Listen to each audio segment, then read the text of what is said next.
Vous écoutez Radio Panique. Salut la maison rose. Ah, ils sont pas contents, hein. Ils sont pas contents. Alors, t'es squatté par un cafard?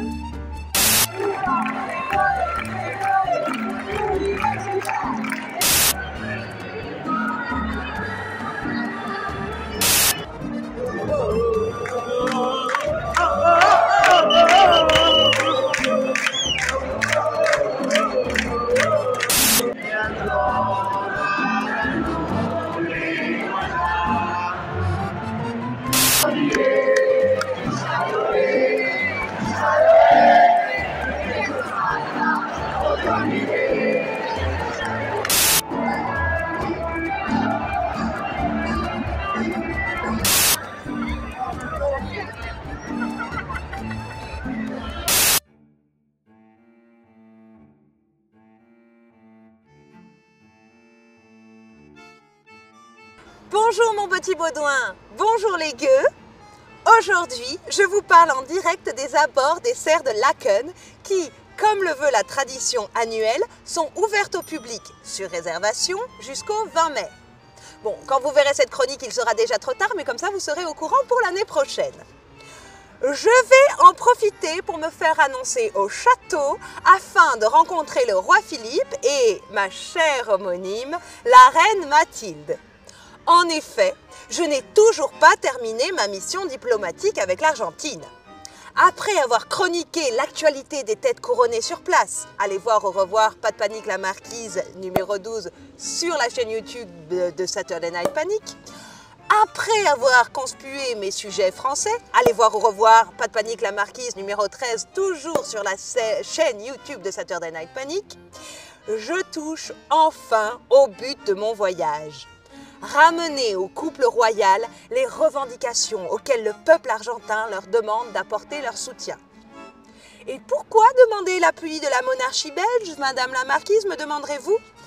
Parce que c'est un juste retour des choses, braves gens, vous répondrai-je.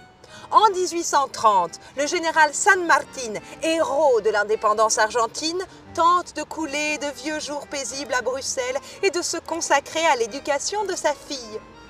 La légende raconte que des révolutionnaires belges sont venus le supplier de mettre son expertise au service de leur cause.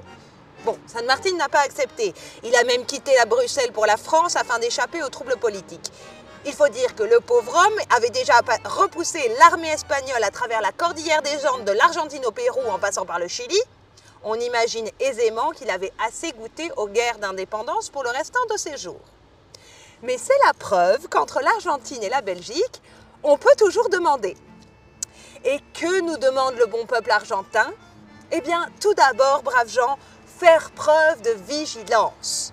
Rien que la semaine dernière, l'on m'a soutenu que le Rassemblement national, parti d'extrême droite français, ne pourrait faire pire que le gouvernement en place, déjà rappelé plusieurs fois à l'ordre, il est vrai, par l'ONU et le Conseil de l'Europe, pour son usage excessif de la force dans les manifestations et le racisme présent au sein des forces de l'ordre. Le même soir, on m'a expliqué que la réélection de Donald Trump aux États-Unis était la solution pour mettre fin au massacre dans la bande de Gaza. Il me semblait pourtant que lors de son premier mandat, l'histrion orangé avait reconnu Jérusalem comme capitale d'Israël, ce qui n'est pas réputé pour avoir favorisé une issue pacifique au conflit israélo-palestinien. Donc, attention, bon peuple belge, si les catastrophes du siècle dernier n'ont pas su nous instruire, l'Argentine d'aujourd'hui nous sert de cobaye. Nombreux sont ceux qui ont voté pour Javier Milei parce que tous les autres sont pourris et que lui, on n'a pas essayé. Nombreuses sont celles qui disaient « Oh, de toute façon, il ne va pas vraiment faire ce qu'il dit qu'il va faire !» Les 760 employés de Telam ont appris la nouvelle par un mail qui leur a été envoyé dans la nuit de dimanche à lundi. Et puis vous l'avez... Bon, il le disait en espagnol, évidemment. Détrompez-vous. Les détraqués d'extrême droite font toujours ce qu'ils ont dit qu'ils feraient. Tels des influenceurs de fitness dégénérés, ils deviennent toujours la pire version d'eux-mêmes. Javier Milei menaçait de couper toutes les dépenses publiques à la tronçonneuse. C'est littéralement ce qu'il fait. Non, pas littéralement, la team premier degré. Mais il a purement et simplement fait fermer des entreprises publiques par des cordons policiers, empêchant du jour au lendemain les employés d'entrer sur leur lieu de travail.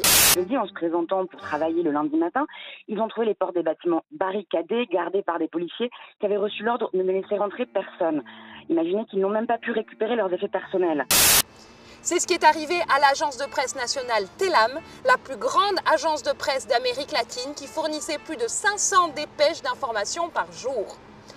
D'autres institutions n'ont tout simplement pas reçu l'argent qui devait leur être versé pour leur budget 2024. Les universités, notamment, sont incapables de payer leur personnel et leurs frais de fonctionnement, comme l'électricité. Certaines facultés ont mis en place un décompte jusqu'au jour où leurs fonds seront épuisés et où elles devront fermer. Et cette attaque contre l'enseignement public a poussé plus de 500 000 personnes, rien qu'à Buenos Aires, à manifester le 23 avril. Et j'y étais. D'autre part, vous aurez remarqué que j'ai habillé ma robe d'un drapeau qui n'est pas celui de l'Argentine. Non, ce n'est pas non plus le drapeau LGBTQIA+, vous confondez les carreaux et les rayures. Il s'agit du drapeau des peuples originaires des Amériques du Sud, appelés communément et à tort indiens. Les communautés autochtones d'Argentine seraient aussi bien aises d'être entendues par nos bons souverains. Enfin, plutôt par les multinationales automobiles du monde entier. Pour les dirigeants européens, les politiques écologistes consistent à maintenir la production de véhicules à plein régime en forçant leur population à acheter des véhicules électriques. Ces entreprises lorgnent donc sur les importantes ressources en lithium du nord de la cordillère des Andes, le lithium étant un matériau nécessaire à la production de batteries des 10 véhicules électriques. Or, cette production de lithium nécessite l'emploi de grandes quantités d'eau dans des régions déjà arides. Les populations locales sont très inquiètes pour leurs écosystèmes et même pour leur vie sur leur territoire, dont elles gardent la maîtrise de haute lutte depuis des siècles. Pour l'instant, le gouvernement autoproclamé anarcho-capitaliste de Javier Milei ne joue pas son rôle de régulateur, ni pour limiter l'activité des mines, ni pour s'assurer des retombées économiques effectives pour les régions concernées, en taxant les investisseurs étrangers par exemple. Et comme votre marquise ne peut se déplacer sans être reçue par des soulèvements populaires réclamant son intervention, elle a été accueillie dans la cordillère des Andes par des manifestations et des panneaux « Non à la mine !» Vous comprenez qu'il est grand temps que je fasse part de mes observations à notre bon couple royal. Je ne puis plus porter ce fardeau seul sur mes épaules. Allons l'équérir. Philippe, Mathilde, où êtes-vous? Bon, allez, se barre comme ça? Marquise? Ah, bah écoute, j'espère que tu as bien aimé la vidéo. Abonne-toi si tu aimes le contenu et abonne-toi à la playlist aussi, pas de panique, la marquise. Juste ici en description, toutes les 2 semaines sur les ondes du 105.4 FM de Radio Panique ou alors sur la page youtube.com/Saturday Night Panic dans la rubrique pas de panique, la marquise. À dans 2 semaines et abonne-toi. Vous écoutez Radio Panique.